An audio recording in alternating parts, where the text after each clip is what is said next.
Disaster is looming. A fabulous city, rich in culture and technological advances, is about to be destroyed. Buildings, people, an entire civilization swept away by an overwhelming natural disaster.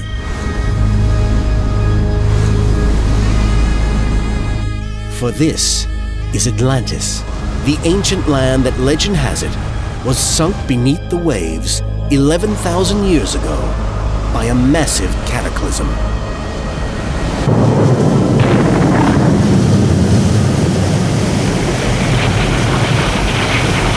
The story has entranced scientists and scholars for centuries. Now, naked science sets out to see if it can separate fact from fiction in the enduring legend of Atlantis.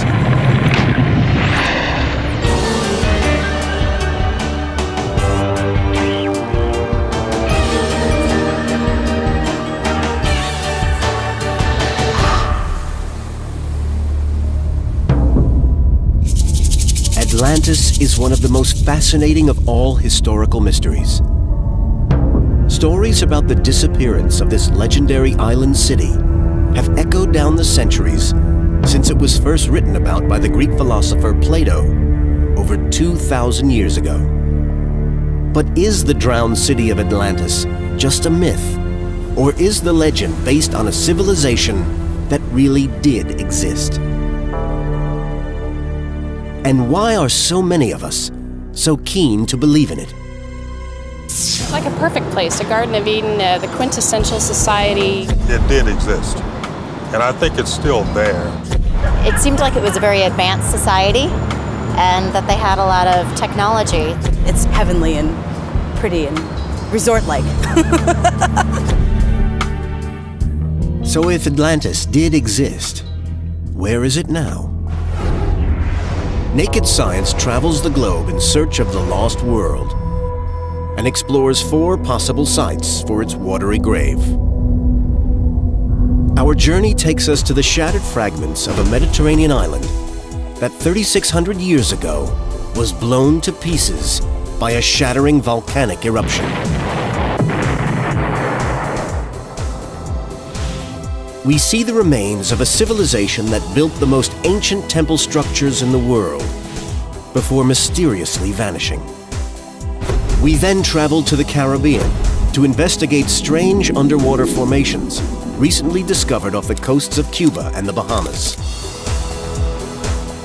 Along the way, we meet optimistic amateurs who believe they have found the lost city, and some serious researchers studying genuine archaeological mysteries. But first, we must go back to the very beginning and the source of the legend. The story of Atlantis dates back to 350 BC and the writings of the ancient Greek philosopher, Plato. Of all the writers of classical Greece, it's only Plato who mentions Atlantis, and he gives us the key clue for our search. He wrote that the island of Atlantis was annihilated by a massive destructive event, and in a single day and night, it disappeared into the sea. It's a great story, but before we set out on our quest, we wanted to know, is it really possible? Could a whole civilization be annihilated by a single catastrophic event, and within hours? At first, it seems unlikely. The destructive forces of nature that our planet has experienced in recent times don't appear to be that big. In 1994, the Northridge earthquake shattered parts of Los Angeles, and in 2004, Hurricanes Charlie, Ivan, and Francis decimated Florida. But they fell far short of wiping these places out. However, look back over a longer time scale, and the Earth is suddenly revealed as a truly explosive, violent place. Tsunamis have obliterated whole coastlines, killing hundreds of people. And earthquakes have reduced towns and even cities to rubble. Volcanoes can explode with the force of nuclear bombs, destroying whole cities. The casualty list is impressive. Pompeii, Herculaneum, Krakatoa. So there are plenty of natural phenomena that could have been the basis for Plato's account. A key test for each of our 4 sites will be to show that they were annihilated by a massive cataclysm early enough to precede Plato's writings. To aid our search and assess the evidence, we call in 2 eminent scientists. Geologist Dr. Robert Schoch of Boston University. This is very similar to catastrophe stories you see elsewhere around the world, common to many mythologies, common to many religious beliefs, and I suspect has a basis in reality. And Ken Fader, professor of archaeology at Central Connecticut State University. People have tried to make these connections, and it's been done so often between sites off the coast of Cornwall and sites in the Mediterranean. Saying, that's the story Plato was talking about. That's Atlantis. Even the strongest proponents of those perspectives admit you have to change a lot of elements of the story in order to make it fit. They have both studied the evidence for Atlantis and compared it to Plato's clues. But if we're going to find Atlantis, we need to know what to look for. Here, in the middle of our vast ocean, is Atlantis.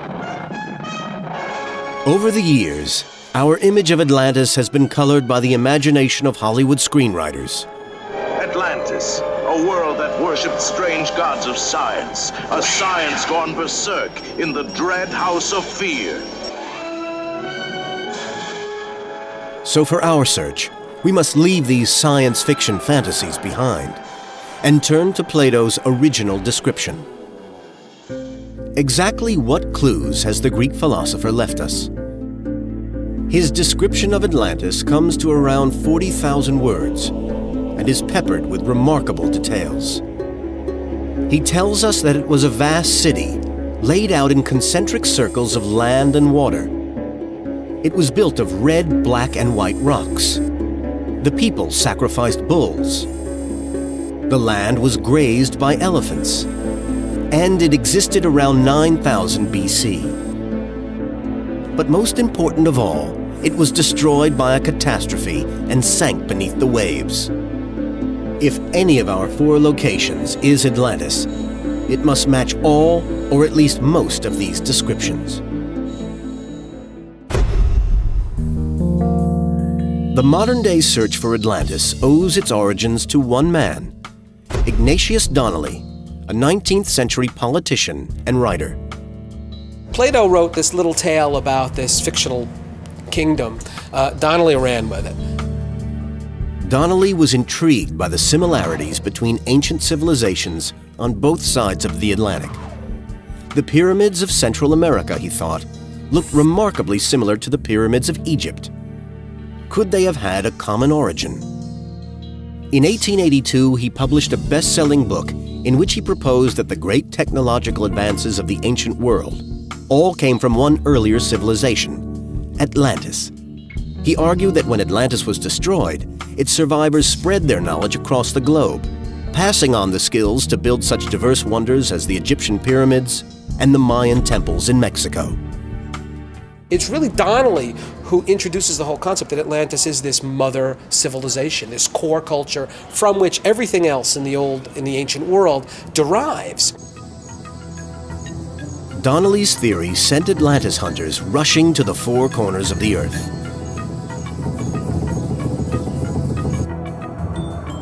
The story of the mythical civilization even attracted the attentions of Adolf Hitler and the Nazis. They became so entranced with the legend that they started to include it as part of their own myth of an Aryan master race. In one of the weirdest episodes of World War II, the Nazis began searching for Atlantis. Next, Naked Science travels to the tiny Mediterranean island that fought the Nazis to save itself and its ancient treasures. Naked is hot on the trail of Atlantis, The elusive ancient civilization, rich in fine art, technology, and architecture, described by the Greek philosopher Plato in 350 BC. There are precious few facts to go on, but Atlantis has spawned all sorts of weird and wacky suggestions about where and what it was. Possibly the strangest of all dates back to the Second World War. In the 1930s, the German High Command dispatched SS officers to search for proof of Atlantis. Some of Hitler's Nazi Party colleagues believed the fabulous civilization had really existed and that the German people were descended from it. If they could find Atlantis, they believed it would bolster their claims of being the master race. One country that the Germans desperately tried to conquer was the strategically important Mediterranean island of Malta. But despite a deluge of German bombs, Malta bravely held out against the would-be invaders. In doing so, the island people prevented Hitler's Atlantis hunters from plundering their precious ancient treasures. These treasures are what lure us to Malta's shores. Could this island be the site of Atlantis? Only a few miles from Malta's capital, Valletta, lie some of the most intriguing ruins in Europe. Malta's magnificent megalithic temples were built around 3600 BC. That's 1,000 years before the Great Pyramids in Egypt. Who the temple builders were and what became of their culture is a fascinating mystery. Adriana Cacciatolo works for the Maltese Tourist Authority and has studied the history of the island's temple sites. She thinks the early civilization that lived here was so advanced that it could have been the basis for the Atlantis story. At the time of their construction, they were the most sophisticated and advanced architecture anywhere in the world. 5,000 years ago, no one else was building structures like this. They are unique. And in terms of architecture, they were very advanced. Some of these stones weigh 20 tons. That's the weight of 3 double-decker buses. It was an incredible feat of engineering to move them across land and raise them into place. And there are other signs here of an advanced civilization at work. We have found very impressive examples of altarpieces with spirals carved in them. Also carvings of animals such as ram, pigs and sheep and fish. But do the temples have anything to do with Plato's Atlantis? Cacciatolo thinks they do. We also have evidence that there were animal sacrifices carried out in these temples. In one temple in particular, they found bull horns, incidentally also mentioned in Plato. But one animal Plato said lived in Atlantis appears to raise a problem for Malta's claim. The Greek philosopher wrote that Atlantis was home to a great number of elephants. But you won't find one on Malta today. However, in the past, everything was different. Especially at the island's earliest archaeological site. This is the cave of Ar-Dalam, the cave of darkness. The lowest strata of the cave dates back to about 500,000 years ago. In this layer, archaeologists found fossils of animals that are not native to Malta, including dwarf elephants. So how did the elephants get here? The fossils suggest that in ancient times, Malta was joined to both mainland Europe and Africa. Then, over the centuries, the sea level rose, turning Malta into an island. The animals were marooned and eventually died out. There are other strange remains on Malta with echoes of Plato's Atlantis. Mysterious tracks have been found all over the island. Some experts believe they may have been highways used to transport agricultural produce and water for irrigation. Plato described an intricate network of waterways on Atlantis. Could these be the same? But if Malta is the site of Atlantis, the ruins shouldn't be on dry land at all. They should lie beneath the waves. We know of 24 temple units on 14 sites in Malta and the sister island Gozo.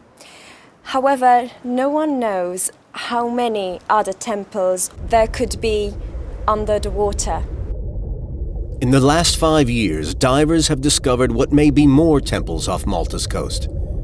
Could this be another link with the submerged city of Atlantis? Since the temples were built 5,000 years ago, the sea level has risen by almost 50 feet, which could explain the underwater structures. But this was caused by a gradual climate change and cannot explain the sudden disappearance of the temple builders themselves. At 2500 BC, the sophisticated culture simply disappeared. We don't know how, we don't know why. The temples were simply abandoned.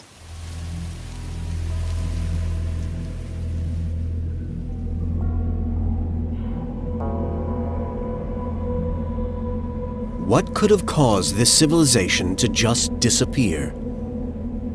Geologists have found evidence of a major flood on Malta at the end of the temple builders' era. At various ancient sites, mud deposits have been found containing animal and human bones, and soil washed in from the fields. Some enthusiasts now suggest that the temple builders were wiped out by a tsunami. Tsunamis are usually triggered by earthquakes or volcanic eruptions. Earthquakes in the crust under the sea can generate giant waves capable of traveling thousands of miles to devastate any coastline they reach. If the people on Malta were destroyed by a tsunami, it would certainly match Plato's description of the floods that led to the end of Atlantis. So how does Malta shape up on our Atlantis checklist? There is evidence of bull worship. Elephants did once exist here. And the civilization may have been destroyed by a flood. However, the evidence for waterways is extremely weak. The rocks are shades of brown, not red, black, and white. And the temples are only 5,000 years old. Our experts remain unconvinced. Here you have a mysterious, very ancient civilization that we don't understand, we really know very little about. They seem to be very advanced in some ways, but just because we have these mysteries, I don't think that makes it Atlantis in Plato's sense. So the first of our 4 locations gets the thumbs down.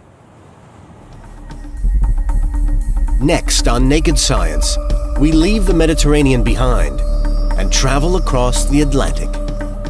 We think the Bahamas was part of a maritime culture that was in operation during the Ice Age. And that maritime culture, for lack of a better term, is called Atlantis.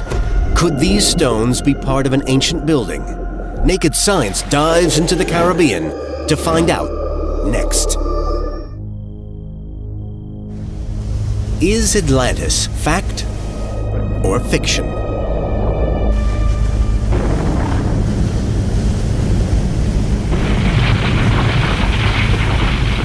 And if it did exist, does it now rest on the ocean floor, as some believe, a sunken city that has lain submerged for over 9,000 years? Naked Science is on a search for the legendary lost city of Atlantis. So far, we've investigated the ancient ruins on the small Mediterranean island of Malta, where the civilization was possibly wiped out by a tsunami. Although intriguing, Malta's ruined temples don't offer any hard evidence that they were the site of Plato's Atlantis. Perhaps we need to broaden our search and look further afield. Maybe Atlantis doesn't lie in Europe at all, but in America. In recent years, the idea that Atlantis lies in the Americas has become a New Age obsession. The idea stems from the bizarre utterances of self-proclaimed psychic Edgar Cayce. In the 1940s, Cayce made a whole series of astonishing claims about Atlantis, even predicting that it would rise again. Expect it, he declared, in 1968 in the area of Bimini in the Bahamas. When in 1968, a pilot flying over the Bimini Islands noticed a line of rectangular stones beneath the sea, Cayce's followers thought his prophecy had come true. The formation, about 1,200 feet long, became known as the Bimini Road. Amateur sleuths and followers of Cayce's psychic readings, Laura and Greg Little, believe that it's part of the lost island of Atlantis. There's two points of view on what the Bimini Road is. One of the points of view, which has been put forth by a handful of geologists, is that the Bimini Road was a huge piece of natural beach rock and that it fractured in these straight lines forming squares and rectangular blocks, and that's what we're looking at. The second group of people believe that the Bimini Road was man-made, and what it actually was either a platform, could be a breakwater, or it may well have been a wall which collapsed.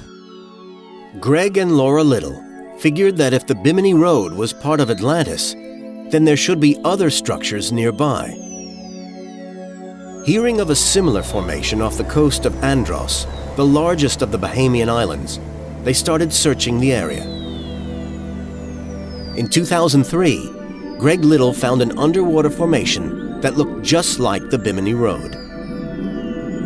At first I saw nothing. The water was quite deep and it just was sand everywhere. Then all of a sudden, these stones were. And I saw one after another, and then I realized, well, there's more layers. And I kept going further and further, and I couldn't find the end of it. Didn't have much film left on his camera. He only got 2 or 3 shots of the blocks. And when we developed them and he showed them to me, I couldn't see it. So about a month later, we went back, and this time I got out and snorkeled with him. And as we went along, just regular seabed, and then all of a sudden, here's the blocks, and it's unmistakable. When you see them, it's just too consistent. The size, the lines are very straight. It's just unlike anything we've ever seen before. And I had no doubt once I saw it. I knew why he was excited, and we were both excited then. Without a geological expert to guide them, the Littles have convinced themselves that they have found a harbor or wharf many thousands of years old. It sits right next to the tongue of the ocean. And even if the ocean levels were 300 feet lower than, this platform would have sat right on the edge of the tongue of the ocean. You could have had massive structures on it, and it would have had a commanding view of any ships moving up and down this very deep channel that's quite wide. Greg and Laura Little are not scientists, but they have spent years researching mysteries all over the world, including many theories about Atlantis. Now they've returned to Andros to look for new evidence that the structures they found are man-made.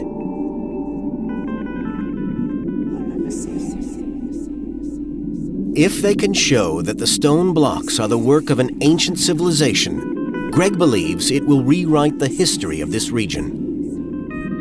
Archaeology says that there were no human beings anywhere in the Bahamas till about 1000 AD, which is astonishing because we know that the rest of the Americas were settled thousands of years before that. And that would mean, if this was man-made, it would mean that this area was settled far earlier than that. So it would have to rewrite the history of the Bahamas. We think the Bahamas was part of a maritime culture that was in operation during the Ice Age. And that maritime culture, for lack of a better term, is called Atlantis. In support of their ideas, the Littles have investigated another stone structure, this time above water. These rocks lie on a hill on Andros Island. Some islanders suggest that they could be the remains of a hilltop fortification. This site has a commanding view over the ocean and the interior of the island, making it a perfect location for a fort or ceremonial building. No one knows how old the site is, but Laura Little believes that it could have been built by an ancient Indian tribe from the Americas. It does remind us an awful lot of what we've seen with Mayan ruins. The Mayans from Central America could have crossed the ocean to the Bahamas, trading and establishing communities. In theory, people could have settled these islands long before we thought. But if they did, what became of them? If the Littles' theory is to stand up, they have to explain why there is no sign of people living on these islands before 1000 AD. It's possible that if people were here, they were wiped out by a natural disaster. But if some terrible event did obliterate them, what was it? Greg and Laura Little believe their end may have come from outer space. Their evidence comes from the eastern part of the United States. Here, between Delaware and Florida, lie thousands of oval depressions known as the Carolina Bays. According to the Littles, around 11,000 years ago, a massive comet entered the Earth's atmosphere. It fractured into two major parts and millions of tiny pieces. The pieces smashed into the eastern half of the United States, creating the Carolina Bays, while the larger parts landed in the Atlantic Ocean. According to this theory, on land, the impacts caused flash fires that burned everything to a crisp. At sea, they created giant waves. When those two big pieces of the comet struck the Atlantic Ocean, they caused tsunami waves that I believe wiped these islands clean of everything that was on.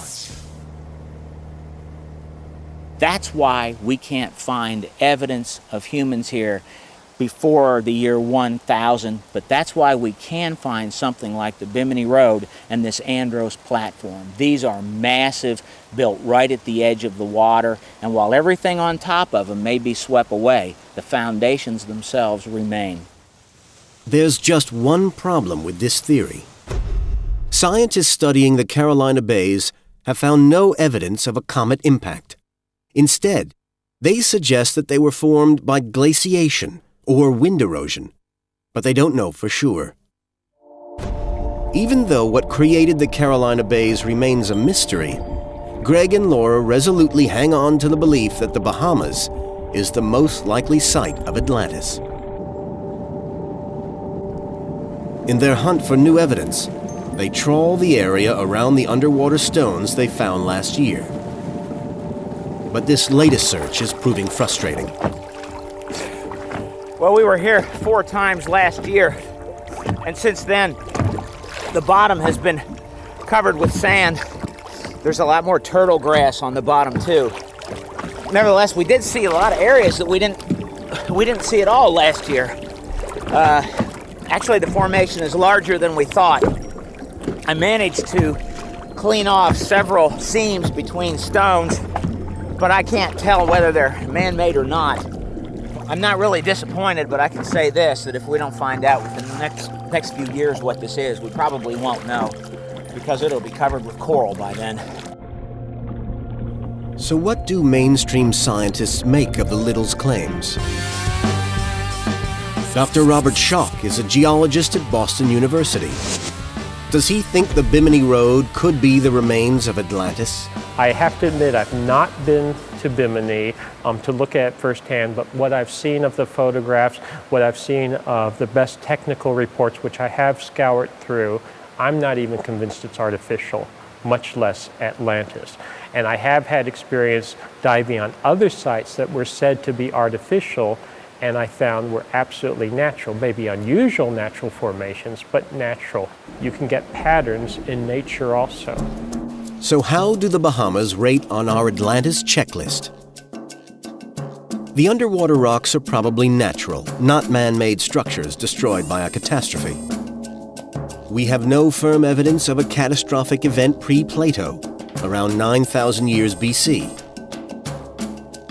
And there is no evidence of canals, red, black, and white buildings, bull sacrifices, or elephants. If Atlantis ever existed, it almost certainly wasn't here. Despite Greg and Laura's passion, naked science has once more drawn a blank. So could our next location offer more hope? In 2000, a team of scientists searching the seabed off Cuba made an intriguing discovery. Deep below the waves, they found huge structures that may have been the work of an ancient civilization.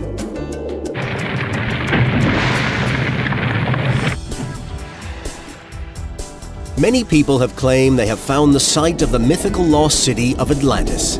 Now, naked science puts those claims to the test. So far, we've looked in the Mediterranean Sea and visited the Bahamas to dive down to unusual but unremarkable underwater formations. Next, we travel to the nearby island of Cuba.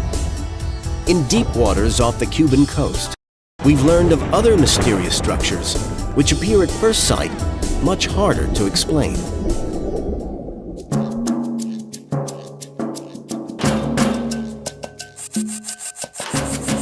Marine engineer Paulina Zalitsky and her husband Paul Weinswag worked together surveying the oceans of the world. But Atlantis was the last thing on their minds when they set off to search the seabed in December 2001. They had been hired by the Cuban government to search for sunken galleons containing treasure from the Spanish colonies. The seabed is 2,000 feet deep, way too deep to scuba dive.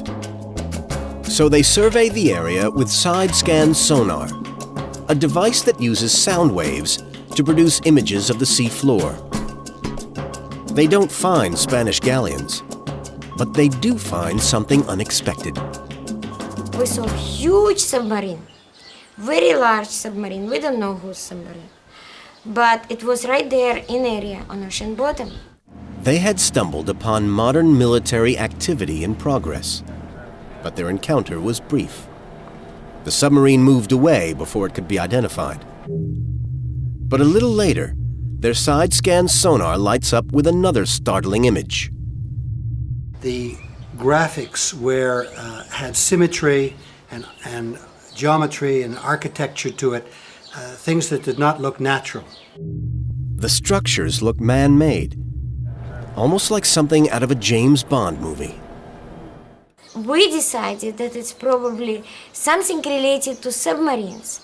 Maybe it is a world underwater submarine terminal, you know, very large, really large one, like international airport. They take the data back to their laboratory for analysis. For months, Zalitsky plows through the scientific literature, trying to find an explanation for what they have found. Every day, I studied for 6-8 hours. 6 months later, I lifted my face to the wall, and there was this Mayan calendar. The Mayan building on the calendar appears to match the images on the side-scan sonar. To her eyes, the underwater formation has a similar layout to ancient Mayan cities in Central America. Could the objects be man-made? Curious to learn more, Weinswag and Zalitsky sail back to the site. This time, they send down a submersible camera. The images they capture are highly unusual. There are regular-shaped rocks, some of them forming structures almost 150 feet high, and they stretch over an area of 8 square miles. These artists' impressions, based on the side-scan sonar, reveal what the structures might look like. They appear man-made, but geologist Robert Schock is not so sure. What some people see is pyramids, maybe other types of buildings, maybe some kind of regular pattern suggesting some kind of urban layout, maybe if you want to call it a city. Very interesting, very intriguing, but is it definitive? I don't think so. What concerns Schuck is that most ancient ruins lie at depths of less than 100 feet.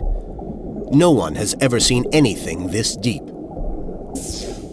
To have structures under 2,000 feet of water and to suggest that they're artificial, you have to explain that somehow. Could they be artificial? Conceivably, yes, if there was some kind of tectonic activity, maybe a catastrophe like Plato describes that caused them to sink so deep.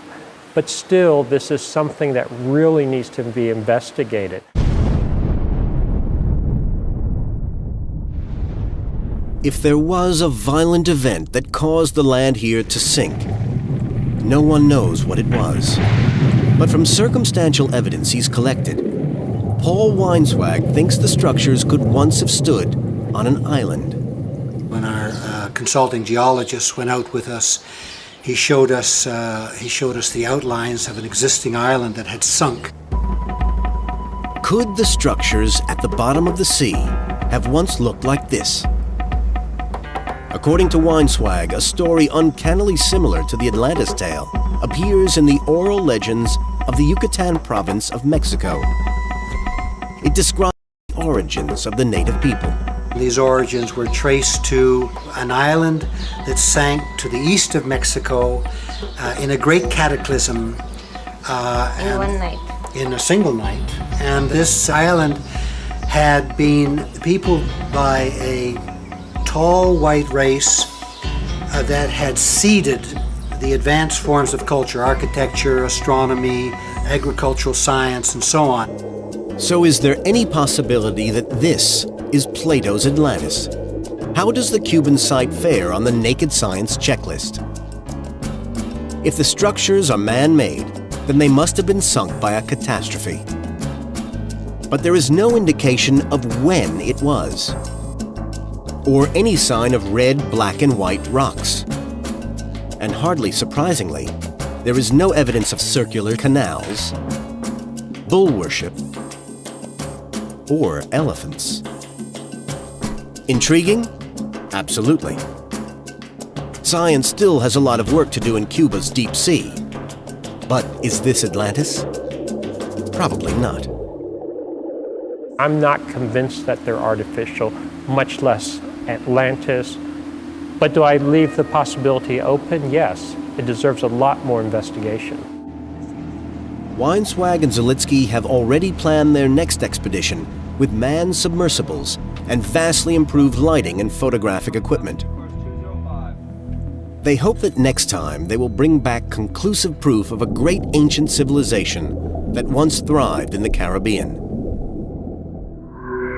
Having had little success here, we head back once more across the Atlantic to the Mediterranean.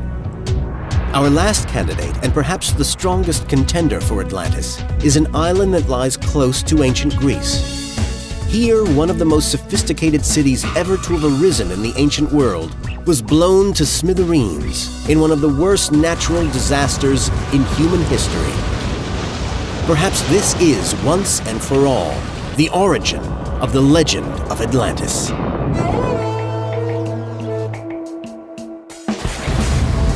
Naked Science is on the trail of Plato's lost city of Atlantis.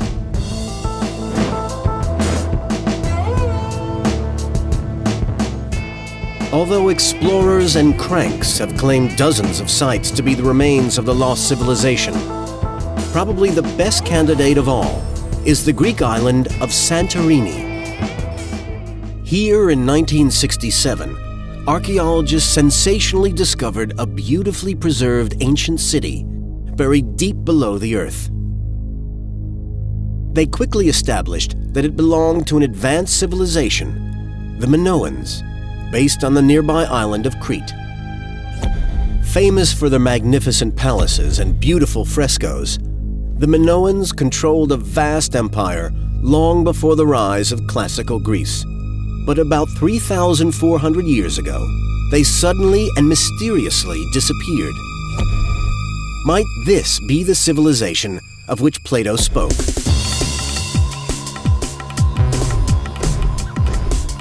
The stunning discovery drew the attention of scientist and writer Charles Pellegrino.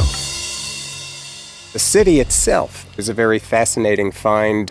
When they started finding internal plumbing through the walls of the homes, very advanced technology, advanced use of water, and aqueduct systems, the like of which we did not really see again till about the time of the Roman Empire. Like many others, Pellegrino began to wonder if Santorini was the site of Plato's Atlantis. There are several similarities. For instance, the island's circular outline is reminiscent of the circular shape Plato describes. And from the small statues of bulls and the frescoes of bull leapers, it's clear that the Minoans, like Plato's Atlanteans, worshipped the bull. And there's more. Plato says Atlantis was made up of rocks which were black, white, and red. The same is true of Santorini. If you pull rocks out of here rather randomly, you'll find the original bedrock limestone, the original bedrock volcanic rock, interestingly, just as Plato had described the rocks of Atlantis. But there's one thing above all else that makes people sit up and take the idea seriously. Santorini and its city were destroyed by a massive volcanic eruption. We're right now on the very edge of an 8-mile wide blowhole in the earth. All of it going off right in this spot. The explosion was 90 times bigger than the eruption of Mount St. Helens. As the volcano erupted, it spewed out a massive pyroclastic flow, a terrifying avalanche of hot rocks and scalding gases. Races across the land, slashing down trees, ripping up buildings, acting more like a fluid than a gas. And it's also very, very hot. It's hard to believe that a single volcanic blast can wipe out an entire city in minutes. But there have been many cases where this has happened. This is Saint-Pierre on the Caribbean island of Martinique. Above the town sits Mount Pelée. The volcano is peaceful now, but on May 8th, 1902, it blew its top. A superheated cloud of gas and volcanic ash surged down the volcano and tore into the town of Saint-Pierre. The inhabitants stood no chance. 29,000 people were killed. Only 2 survived. In more recent times, pyroclastic flows destroyed Plymouth, the former capital of the volcanic island of Montserrat, when they roared down the slopes of the volcano and buried the town. The ash and debris are so deep that today, only the tops of the houses are visible. But the eruption on Santorini was much bigger than this. From the layers of rock and ash laid down in the blast, Charles Pellegrino is able to paint a detailed picture of the events surrounding the eruption. That creamy layer out there on top of that splinter of land that's left at the rim of the crater is about 200 feet of white pumice, which is marking the eruption as it was building and building and building toward the final explosion, the Great Ahum. This eruption was going on and on, emptying the magma chamber, creating a weak spot in the earth, and building up toward the top here until finally the thing collapsed, released the pressure, exploded. After blowing its top, the volcano collapsed, creating a hole the size of Manhattan in the center of the island. In the immediate aftermath of that explosion, you would have seen the water coming in over these cracks in what was left of the island, and one of these ships would have looked like just a mere twig going over the edge of Niagara Falls, and this would have made Niagara Falls look like a little trickle. Almost 4,000 years of history was derailed in an entirely new direction. It was pretty much the end of Minoan civilization, and that's what we're looking at up here. It was the end of their world. So could Santorini itself be the true site of Atlantis? It had a sophisticated culture, and it was certainly wiped out by a lethal cataclysm. But there's just one problem. Plato says that Atlantis was destroyed 9,000 years earlier, and the explosion at Santorini happened around 1630 BC, only 1,300 years before Plato was writing. It's a major drawback, but it doesn't change Charles Pellegrino's conviction that this may well be the site of Atlantis. There are scholars who've been arguing for years over whether Plato really meant 9,000 years ago or whether he meant 900 years ago. What Plato says is, he says it's a story based on something real, and you have to give him the right to be able to exaggerate if what he was creating was a kind of fable. So how does Santorini fare on our Atlantis checklist? Admittedly, it isn't as old as Plato said. And there are no signs that elephants lived here. But the rocks are the color Plato described. It has a circular shape. There was definitely a strong cult of bull worship. And a huge part of the island sank beneath the waves. But is this enough to make it Atlantis? To ancient Greeks like Plato, the legends of the Minoans must have made them sound like a kind of super race, and their dramatic demise would certainly have inspired the poet in him. But some of our experts believe that too many of the facts about the Minoans have been twisted to fit Plato's story. How many elements of the story are you allowed to change and still say, well, they're the same story? Well, in some cases, we have to change how long ago it happened, where it's located, how large it is.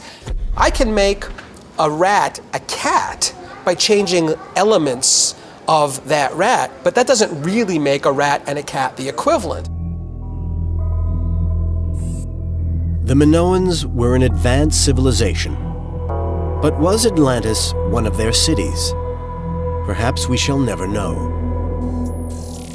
On our journey, we've traveled the world in search of Plato's Atlantis, examining some of the sites that enthusiasts and believers consider to be the leading contenders. On Malta, we discovered a forgotten civilization of temple builders. Their phenomenal feats of engineering predating even those of ancient Egypt. In the Bahamas, we found mysterious structures that some people link to Atlantis, but are probably natural stones. Deep under the sea off the coast of Cuba, we saw ghostly images of what could be an entire island with buildings intact, apparently sunk into the ocean depths. And on the island of Santorini, we learned of the Minoans, a sophisticated culture on Plato's own doorstep, wiped out in one of the worst volcanic eruptions in history.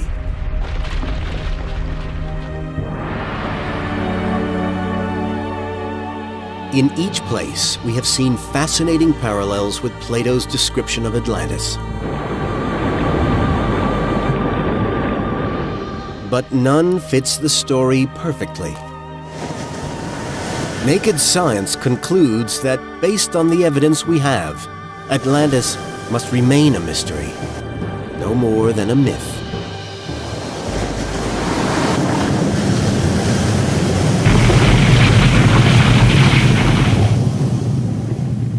But one thing is for certain. In the future, more thrilling archaeological discoveries will be made in the world's oceans.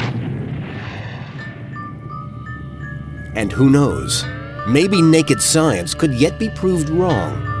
Maybe somewhere out there, waiting to be discovered, is the place that Plato called Atlantis.